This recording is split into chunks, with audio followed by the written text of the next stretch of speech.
सुरेंद्र मट्टू, तो उनका हम तालियों से स्वागत करेंगे और आगे की इबादत मैं इन्हीं के हाथों में सौंपती हूँ। Hallelujah, hallelujah. कितने लोग आज आनंदित हैं? खुदा ने यीशु मसीह की। आप अपनी जगह पर बैठ जाइए, आप ही बैठिए। प्रभु के दासों का prophetic ministry and welfare society की ओर से हम तालियों के साथ स्वागत करेंगे प्रभु के दासों का। अभी अपने लिए आप ताली बजाएंगे, प्रभु अपने लोगों को समय पर लेकर आए, इनके लिए ताली बजाएंगे। हालेलुया। पवित्र आत्मा की उपस्थिति के लिए ताली बजाएंगे। विश्वास कीजिए कि 4 दिवारी को आपके आने से पहले मेरे यीशु मसीह के लहू से बांध दिया गया है और आज मेरे परमेश्वर का आत्मा आपके जीवन में कार्य करेगा। बहुत बार हम प्रभु का वचन सुनते हैं, संडे प्रार्थना करते हैं। 70 साल से 50 साल से हम अपने आप को मसीही कहने का दावा करते हैं। हम अपने बाप दादाओं से क्रिश्चियन होने का दावा करते हैं, परंतु फिर भी जीवन में बहुत सारे बंधन हैं। कारण क्या है? आज कितने लोगों ने सुबह शीशा देखा था अपने आप को संवारने के लिए? हालेलुया। मैंने भी देखा और मैं देखा मेरे बाल ठीक नहीं थे, मैंने पानी लगा कर दीजिए। ये हमारे लिए शीशा बहुत जरूरी था कि हम अपने आप को देखें, क्या हम ड्रेसअप है या नहीं है। यदि डॉक्टर अपनी ड्रेस नहीं पहनेगा तो कैसे मालूम पड़ेगा वो डॉक्टर है? पायलट अगर ड्रेस पहनकर नहीं चलेगा तो मालूम नहीं पड़ेगा ये पायलट है या पैसेंजर है जो बस प्लेन में बैठने के लिए। मेरे परमेश्वर का धन्यवाद। 5 साल पहले प्रभु ने जीवन बदल दिया। उस समय जब मैं प्रार्थनाओं में बहुत समय व्यतीत करता था, मेरा प्रभु के पास आने का भी एक ही मकसद था। 10 साल पहले शैतान ने हमारे परिवार में एक ऐसा बीज बोया, हम भी बहुत तांत्रिक बाबाओं के पास बैठते रहे। 5 साल पहले यीशु मसीह ने मुझे चुना, तब मैं एक ही प्रार्थना करता था, प्रभु आपके वचन में लिखा तू बच तेरा घराना बचाया जाए। मेरे लिए बहुत खुशी का समय है। मुझे माइक अच्छा लीजिए, चाहिए तो ये लीजिए और ये डिस्टर्बेंस नहीं चाहिए। हालेलुया। हम लोग बहुत लेट हो चुके हैं, 2:30 बजे का हमारा समाप्ति का समय था। हम लोग 15-20 मिनट वचन पे बात करेंगे। आपने आज सुबह से वचन ही सुना है। प्रभु को धन्यवाद देता हूँ। कल प्रार्थना की, प्रभु ये मौसम जमीन आसमान को बनाने वाले मेरे परमेश्वर है। यदि प्रभु का दास कहे तो हवा यहीं पर थम जाएगी, क्योंकि ये चमत्कार मैंने अपने जीवन में देखे। बॉम्बे में गया, जब मैं बॉम्बे में गया मैं बहुत निराश था। शैतान ने हमारे जीवन में कार्य किया, हमारी बहन को हमारे हाथों से छीन लिया और ऐसा बीज बोया कि जब हमारी आज सुबह से अपनी बहन के बेटे का नाम लिए जा रहा हूँ, मालूम नहीं तो मेरे हम फोटो पे उसी का नाम आ रहा था। जब इस बेटे का नाम ले रहा था, मैं इसका नाम संजीव और मैं बार बार रजीव बोल रहा हूँ और सुमन मुझे बताया ये नहीं मामा, ये रजीव नहीं, ये संजीव है। 7 साल पहले कुछ ऐसा हादसा हुआ, आपको पहले बता चुका हूँ, लेकिन शैतान ने हमारे बीच में एक बहुत बड़ी खाई पैदा की। आप जानते हैं जब धनवान मनुष्य मर गया तो वो कहाँ चला गया? धनवान मनुष्य नरक में, अधोलोक में। और जब लाजर मरा तो वो कहाँ गया? स्वर्ग में। लेकिन जब लाजर को देखकर धनवान रिक्वेस्ट करता है, अब्राहम हे परमेश्वर यदि तुझे भेजे तो मेरी जीभ पर एक पानी की बूंद लगाए। क्या उत्तर मिला? तुम्हारे और इसके बीच में बहुत बड़ी खाई है, वो खाई नहीं मिट सकती।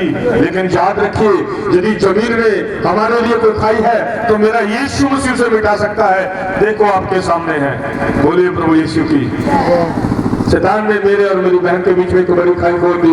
मेरा एक भाई जो उस पृथ्वी को छोड़कर जा चुका है, मैं अभी अपने भाई को बहुत याद करता हूँ, क्योंकि जब हम प्रभु में हैं तब हम अपनों को याद करते हैं। यदि आप ईसाई बनकर जीवन गुजारोगे, अपने सके भाई के साथ नफरत करोगे, परंतु जब भी आप मसीह में बनकर जीवन व्यतीत करोगे, अपने दुश्मनों को अपने समान क्या करोगे?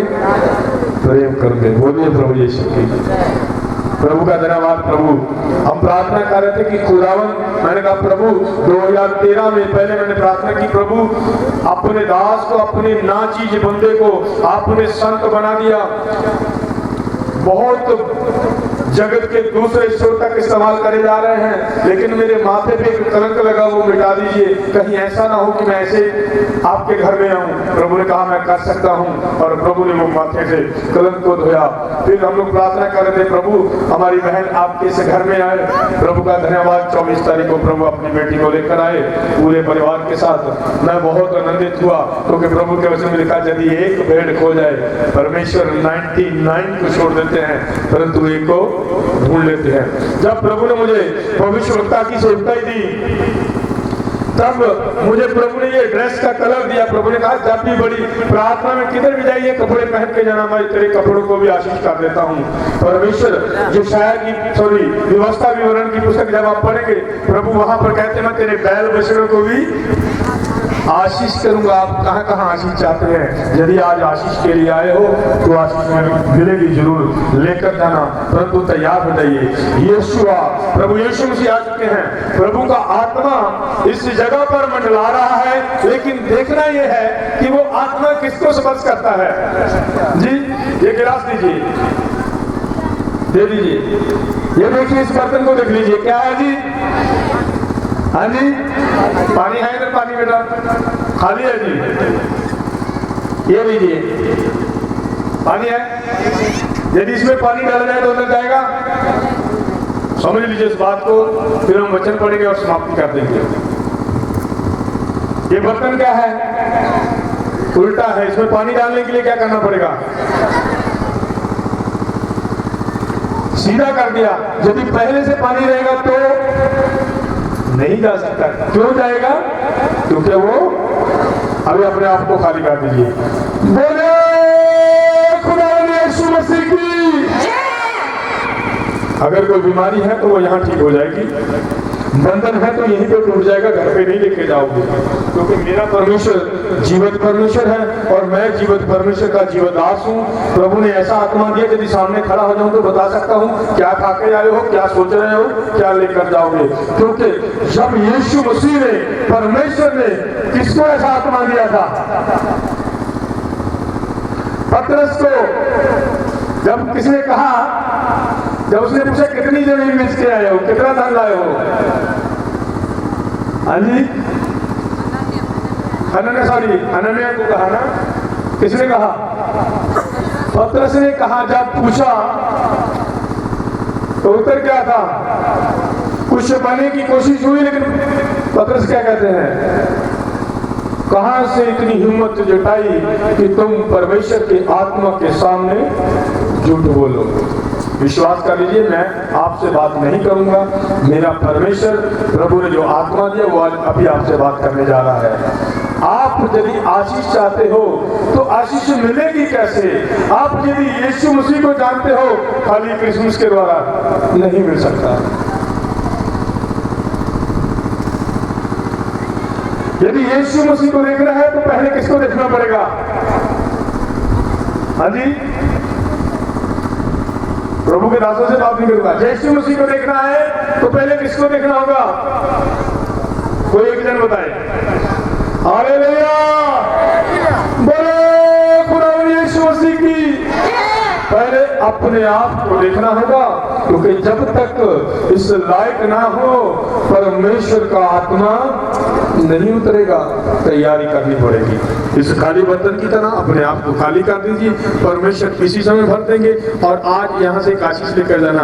आप किसी भी कलीसिया में जुड़े हो, मुझे कोई मतलब नहीं है। यहाँ कलीसिया की कोई बात नहीं है, यहाँ धर्मों का कोई शोर नहीं है, परंतु शोर है, एक ही नाम है पृथ्वी के ऊपर, आसमान के नीचे, कोई दूसरा कौन सा नाम है वो? यीशु मसीह है।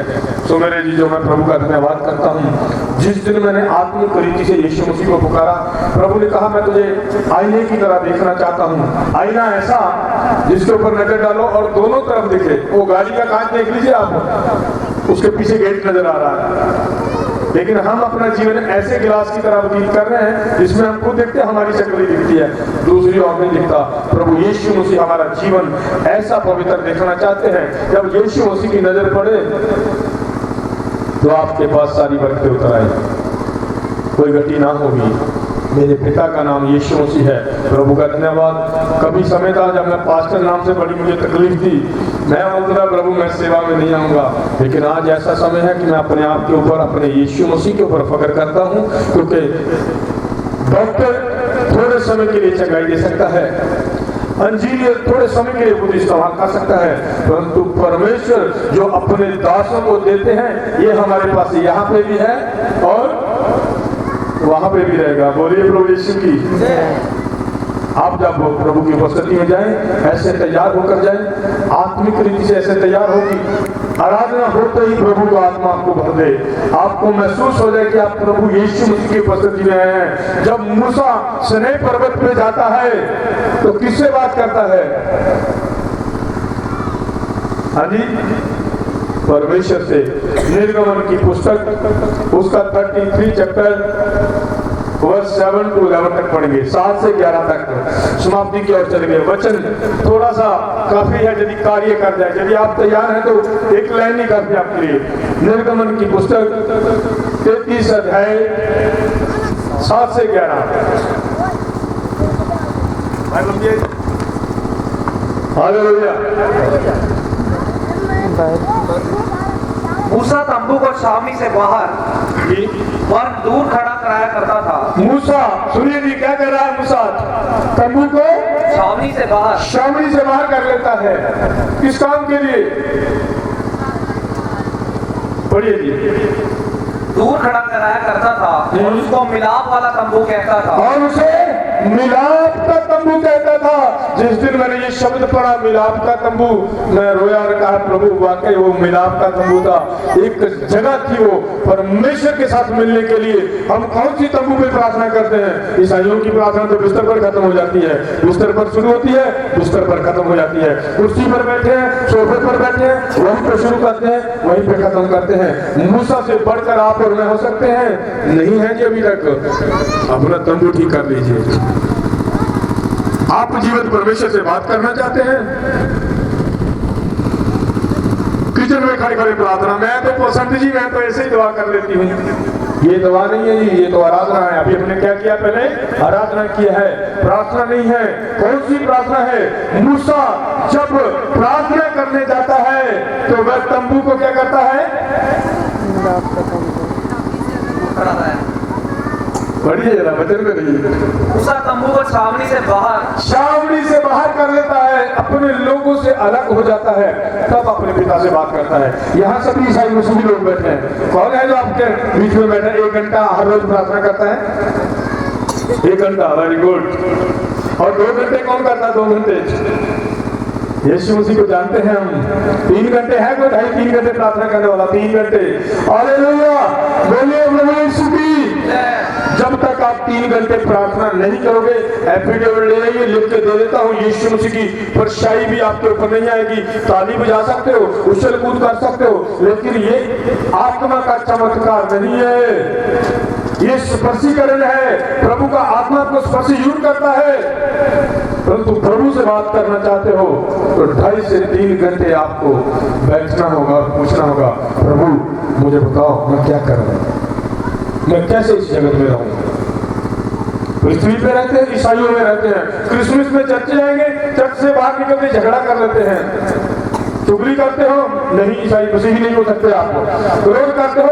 आप मसीही नहीं है। विरोध करते हो? आप मसीही नहीं है। सबसे बड़ी बात, झूठ बोलते हो, यीशु मसीह को नहीं जानते। बंद कर लीजिए ये काम करने, क्योंकि परमेश्वर अपने वचन में लिखते, यूहन्ना 21:14 क्या लिखा है? गणेश जिसके पास मेरी आज्ञाएं हैं आज्ञाएं हैं और वह उनकी पालना करता है। वो है जी मसीह। यदि हम परमेश्वर की आज्ञाओं की पालना नहीं करते हम मसीही नहीं हैं। ये परमेश्वर की आज्ञा है। परमेश्वर के वचन में लिखा है निर्गमन की पुस्तक 33:7 से 11 क्या लिखा है जी? मूसा जब प्रार्थना करता है तंबू को छावनी से अलग कर देता है, फिर क्या करता है जी? और उसको मिलाप वाला तंबू कहता है। और उसे मिलाप का तंबू कहता है। किससे मिलाप करता है वो? परमेश्वर से मिलाप करता है। मैं अपनी मिसेज से बात कर रहा था ना, बोला हम लोग जब यहाँ आ जाते हैं मुझे अच्छा नहीं लगता क्योंकि यहाँ रिश्तेदारी बहुत करते हैं हम लोग, लेकिन जब मैं बॉम्बे में रहता हूँ मैं प्रार्थना करता हूँ। और बॉम्बे में जितने भी प्रभु के दास हूँ मेरे साथ बात जान पहचान वाले हैं वो सब जानते हैं। पहले उनको सब बोलना बहुत चंबा सा लग रहा था मुझे संत। मैं बोला यार बाबा मैं संत बनाया प्रभु ने मुझे, रेवरेंट नहीं बनाना, रेवरेंट नहीं बनूंगा। बॉम्बे में बहुत सारे पढ़े लिखे पास अपने आप को रेवरेंट लगा देना, रेवरेंट मत बोलना। रेवरेंट का मतलब है परमेश्वर के समान, और मैं परमेश्वर के समान कभी भी नहीं हो सकता। मैं तो उस परमेश्वर के चरणों की धूल हूँ, बस धूल बनकर रहूं, इतना ही मेरे लिए काफी है। मेरी बहनों मेरे भाइयों, यदि आज आप आए हैं तो सीख लीजिए आपको परमेश्वर को कैसे पसंद करना है। मूसा जब परमेश्वर से बात करता है अपने तंबू को छावनी से अलग कर लेता है और उस तंबू को मिलाप का तंबू कहता है। और जो कोई यहोवा को ढूंढता जी वह उस मिलाप वाले तंबू के पास, और जो कोई यहोवा को ढूंढता है वह उस मिलाप के तंबू के पास जाता है जो छावनी के बाहर था, निकल जाता था। जी। और जब मूसा तंबू के पास जाता तब सब लोग उठकर अपने डेरे के द्वार पर खड़े हो जाते। सब लोग अपने डेरे के द्वार खड़े होते हैं और देखते हैं कि मूसा अभी परमेश्वर से बात करने जा रहा है। किस प्रकार बात करता? पढ़िए जी। और जब तक मूसा उस तंबू में प्रवेश न करता था जी तब तक उसकी ओर ताकते रहते थे। जब तक मूसा उस तंबू में प्रवेश न करता तब तक लोग ताकते रहते हैं जी। और जब मूसा उस तंबू में प्रवेश करता था तब बादल का खंभा उतर के तंबू के द्वार पर ठहर जाता था। बोले खुदावंद यीशु मसीह की। मूसा का ऐसा प्रेम है परमेश्वर के साथ, जब मूसा उस तंबू में प्रवेश करता है तब बादल का खंभा उसके द्वार पर क्या हो जाता है? ठहर जाता है। ये कौन है द्वार का खंभा? बादल का खंभा यानी ये है पवित्र आत्मा। जैसे मूसा तंबू में प्रवेश करता है वैसे ही एक कंडीशन है परमेश्वर से बात करने की। जब तक आप और मैं अकेले परमेश्वर से बात करने के लिए बैठेंगे नहीं तब तक वो बादल का खंभा नहीं उतरेगा। पढ़ लीजिए कितनी बाइबल पढ़ सकते हैं। देखिए कहां पर बाइबल में कहा परमेश्वर ने झुंड को इस्तेमाल किया? नहीं, उसने एक को पकड़ा और मूसा बना दिया, और एक को पकड़ा नूहा बना दिया, और एक को पकड़ा और एलिया बना दिया, और एलिया से किसको बनाया? अलीशा बना दिया। बोलिए प्रभु यीशु की। ऐसा परमेश्वर है वो। आज वो परमेश्वर आपको इस्तेमाल करना चाहता है। आज का दिन आपके लिए है। मैं अपने बच्चों से बात कर रहा था, मैंने बोला बेटा यहाँ जितने लोग भी हैं मुझे चलेगा। मेरे पास बॉम्बे में 10 लोग भी बैठे हो तो मैं बहुत अच्छे से बच्चे सुनाता हूँ। आप मुझे सुन चुके हैं, मुझे जरूरत नहीं बहुत बड़ी। यहाँ हर समय रखा है। यहाँ पर यदि एक जन का जीवन बदल गया तो मेरा कार्य पूरा हुआ। परमेश्वर यही चाहते हैं, क्योंकि परमेश्वर किसी दास ने कहा मैं ढूंढूं उस भेड़ को जो आज भी परमेश्वर का आत्मा ही तो भेड़ को ढूंढ रहा है। वो कौन है? आप अपने आप को देख लीजिए। 2007 में 6 में सरायकास में 500 लोगों की गैदरिंग थी। उस समय मैं वो भेड़ था जब मेरे यीशु मसीह ने मेरी बांह पकड़ी और कहा मैं तुझे मरने नहीं दूंगा। जब मैं सोच रहा था मेरा जगत में कोई ना रहा, मेरी बहन ने छोड़ दिया, अभी तो मुझे मरना अच्छा है। मैंने अपनी मिसेज को बोला अपना बेटा ले जाना, मैं जा रहा हूँ। जैसे ही रस्सा गले में डालने लगा यीशु मसीह ने कहा मैं तेरा बाप हूँ, जगत में किसी ने तेरे लिए जान नहीं दी है। एक ही परमेश्वर है जिसने पूरे जगत के लिए जान दी है, नाम है यीशु मसीह। उस यीशु मसीह से आप कैसे बात करते हो? यदि मूसा को परमेश्वर से बात करने के लिए अलग होना पड़ता है, फिर हम अपने बिस्तरों में प्रार्थना क्यों करते हैं? हमारी प्रार्थना सोफे के ऊपर क्यों हो जाती है? हमारी प्रार्थना कुर्सी में क्यों हो जाती है? हम खड़े खड़े प्रार्थना नहीं। हमें ये हमारे लिए परमेश्वर की एक कंडीशन है, हम अलग होकर प्रभु से बात करें। जब आप अलग होकर प्रभु से बात करेंगे परमेश्वर की योजना आपके ऊपर प्रकट हो जाएगी। बोलिए प्रभु यीशु की। आवाज नहीं आ रही? बोलिए प्रभु। हालेलुया। आज मालूम पड़ना चाहिए कि प्रभु यीशु मसीह के दास और प्रभु का आत्मा और प्रभु के लोग एक साथ मिले हैं। देखना आज कैसे चमत्कार होते हैं। परमेश्वर के संगति में रहेंगे, आपका विश्वास गिरेगा। आज ईसाइयों में एक कमी है, यदि विश्वास करते हैं तो धीरज नहीं है, यदि धीरज रखते हैं तो विश्वास नहीं। बहुत सारे ईसाई ऐसा धीरज रख के बैठे 100 साल से धीरज है लेकिन विश्वास नहीं है। चिंता मत करिए, वो परमेश्वर है, वो सब कुछ जानता है। पढ़ लीजिए जी, वचन समाप्त करेंगे। यदि हमें परमेश्वर से बात, बैठे रहिए जी, बैठ रहिए, बैठिए बैठिए। हाँ जी। और यहोवा मूसा से बातें करने लगता और यहोवा मूसा से बातें करने लगता था। और सब लोग जब बादल के खंभे को तंबू के द्वार पर ठहरा देखते थे जी, तब उठकर अपने अपने डेरे के द्वार पर से दंडवत करते थे। अपने अपने डेरे के द्वार से दंडवत करते थे क्योंकि वो समझ जाते थे अभी परमेश्वर की उपस्थिति हो चुकी है, अभी मूसा परमेश्वर से बात करता है। और वो सोचते थे कि मूसा हमारे लिए कोई मैसेज लाए। लेकिन आज के मसीही तो प्रभु के संतों का आदर ऐसा ही, यानी क्या मसीह जी, पास्टर जी, जय मसीह जी, जाओ मसीह जी, आदर नहीं है। क्योंकि परमेश्वर के वचन में लिखा, जिसने मेरे दास को ग्रहण किया, यीशु मसीह को देखा लिया आपने। देखना चाहते हो तो उसके संतों को देखा करो, उसके दासों को निहारा करो, क्योंकि वो अपने संतों के साथ रहता है। आप प्रभु की उपस्थिति में हैं, क्यों डर रहे हो? ये बारिश उसकी ओर से नहीं हो सकती। बहुत बड़ी मेरे जीवन में ये गवाही है, इंडिया की तरह गवाही हुई। बॉम्बे से आगे अहमदनगर, पूना से 120 किलोमीटर दूर, ऐसे शाम को प्रार्थना हो रही थी। 3 दिन से बारिश होने लगी। बोलते संत जी प्रार्थना तो ओपन है, बारिश हो रही है। मैं बोला प्रभु यीशु मसीह जी, वो जानता है। प्रभु का धन्यवाद, जब प्रार्थना शुरू की बारिश रुक चुकी थी, लेकिन लोग फिर भी बोले संत जी जरा जल्दी कर दो, बारिश आने वाली है। बोला प्रभु बता रहे कि जब तक हम घर में नहीं जाएंगे ये बारिश नीचे नहीं गिर सकती। बोलो प्रभु यीशु की। जमीन आसमान को बनाने वाला परमेश्वर है, बादल को नीचे गिराने वाला परमेश्वर है। उसकी उपस्थिति में बैठे हो, अभी तक कोई विश्वास नहीं हुआ कि उसकी उपस्थिति में है। मूसा जब अपने आप को झुंड से अलग करता है, अपने मिलाप के तंबू में बैठता है, परमेश्वर से बात करता है, तब बादल का खंभा बनकर परमेश्वर का आत्मा उसके द्वार पर ठहर जाता है। आज वही परमेश्वर आपसे बात करना चाहता है। आज वही परमेश्वर आपके बच्चों से बात करना चाहता है। आज वही परमेश्वर आपके द्वारा आपके पड़ोसियों से बात करना चाहता है, परंतु समय नहीं दे रहे आपको। प्रार्थना नहीं करते हो, पर्सनल तौर पर प्रार्थना की जरूरत है। याद रखिए, यदि स्वर्ग राज को प्राप्त करना है तो पर्सनल प्रार्थना की जरूरत है, वरना इस पृथ्वी के ऊपर जानते हैं किसका राज है? शैतान का राज है जी इस पृथ्वी के ऊपर। जब प्रभु ने लिखा बड़ा ही फैशन करने की जरूरत था, ये डालो वो डालो, लेकिन आजकल फैशन करने की जरूरत नहीं, वैसे ही लोग लिखता हूँ। प्रभु का धन्यवाद, एक बार ऐसे किसी के घर में बॉम्बे गए तो उन्होंने बोला आप तो रिलीज करने की तरह ड्रेस डालते हैं। मैं बोला रिलीज करने से भी बढ़कर हूँ, क्योंकि मैं प्रभु की स्वर्ग इंडस्ट्री का हीरो हूँ। बोलिए प्रभु यीशु की। उनकी इंडस्ट्री थोड़े समय की है, लेकिन हमारी स्वर्ग इंडस्ट्री अनंत काल का जीवन है। वहां पे हमेशा आनंदित रहेंगे, ना कोई भूख होगी ना प्यास होगी, लेकिन कैसे? बिना कीमत अदा किए कोई भी घुसने नहीं देगा जी। बेटी इंग्लैंड से ही है, प्लेन का खर्चा दिया बेटा, बिना टिकट लिए कोई प्लेन में भी घुसने नहीं देता। ये तो बादलों पे उड़ने की बात है, वो तो स्वर्ग राज है जी। उसका अधिकार एक ही के पास है, नाम है यीशु मसीह। जब तक उस यीशु मसीह की उपस्थिति में नहीं रहेंगे, जब तक उस यीशु मसीह की संगति में नहीं रहेंगे, स्वर्गीय जीवन को प्राप्त नहीं कर सकते। बड़े ही अफसोस की बात है, मैं ऐसे ऐसे ईसाइयों को देखता हूँ। ईसाई तो है क्योंकि मैं जानता हूँ, मैं खुद ईसाई था। दादाजी एल्डर थे, पिताजी एल्डर थे, 2-2 सिगरेट पिया करते थे।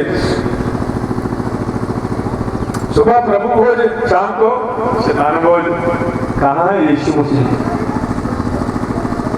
अभी अभी आप संगति करके चलेंगे, रास्ते में झूठ बोल देंगे, कहते हैं नहीं जी मैं ताने थे बैठी हैं।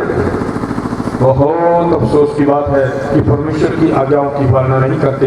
यदि मेरे परमेश्वर के वचन में लिखा है, एक झरने से 2 प्रकार का पानी नहीं बह सकता। बदल दिया है प्रभु ने। इतनी गाली देने वाले फोटो को पवित्र कर दिया है प्रभु ने। इतना बुरे वाले देखने वाले फोटो को, आंखों को ऐसा पवित्र किया है, अभी बिना यीशु मसीह के कुछ भी नजर नहीं आता। इसका रीजन एक ही है कि मूसा की तरह उस मिलाप के तंबू में बैठकर उस परमेश्वर से बात करनी होगी, तब परमेश्वर आपके जीवन में कार्य। जोर से बोलिए, बोले खुदा यीशु मसीह की। यीशु मसीह नाम है, धूप निकाल सकता है वो, ऐसी उंगली पर बारिश से रुका सकता है वो। एलिया ने कितने साल बारिश को नीचे नहीं उतरने दिया? 300 मालूम है जी, एलिया ने 300 परमेश्वर के वचन में जब आप व्यवस्था विवरण पढ़ेंगे तो प्रभु कहता अपने बच्चों को मेरे वचन सुखा, उठते समय, बैठते समय, चलते समय, फिरते समय उन्हें बता कि मैं तेरा जीवित परमेश्वर हूँ, मैं तेरे संग रहता हूँ। यशायाह की पुस्तक 41 मत डर, मैं तेरे साथ हूँ। मैंने साधु सुंदर सिंह की पुस्तक पढ़ी बॉम्बे में जाकर, मैं बड़ा रहा। मैंने कहा प्रभु मैं पंजाब में पैदा हुआ और मैंने कभी साधु सुंदर सिंह को नहीं जाना। और वह संत जो जंगलों में निकला और जानवरों के साथ रहता है और परमेश्वर की महिमा को प्रकट करने की कोशिश कर रहा है। आप और मैं बड़े ही अच्छे घरों में रहते हैं, आप और मैं बड़ी अच्छी गाड़ियों में घूमते हैं, लेकिन समय कम है प्रभु के लिए, अपने आप के लिए 12 घंटे भी कम पड़ जाते हैं। बड़ी ही अफसोस की बात है, क्योंकि हम उसकी उपस्थिति में नहीं रहते, उसकी संगति में नहीं रहते, उससे बात नहीं करते। जब तक उससे बात ना करो तब तक मालूम नहीं पड़ेगा कि क्या होने वाला है। प्रभु का धन्यवाद करते हैं। मेरे परमेश्वर एक एक बात बता देते हैं। यदि आप प्रभु की आत्मा के साथ रहोगे, परमेश्वर आपको मार्ग दिखाएगा। प्रभु आपको बताएंगे आपको यहाँ पे जाना चाहिए, यहाँ नहीं जाना चाहिए। परमेश्वर के वचन को पढ़ते हैं।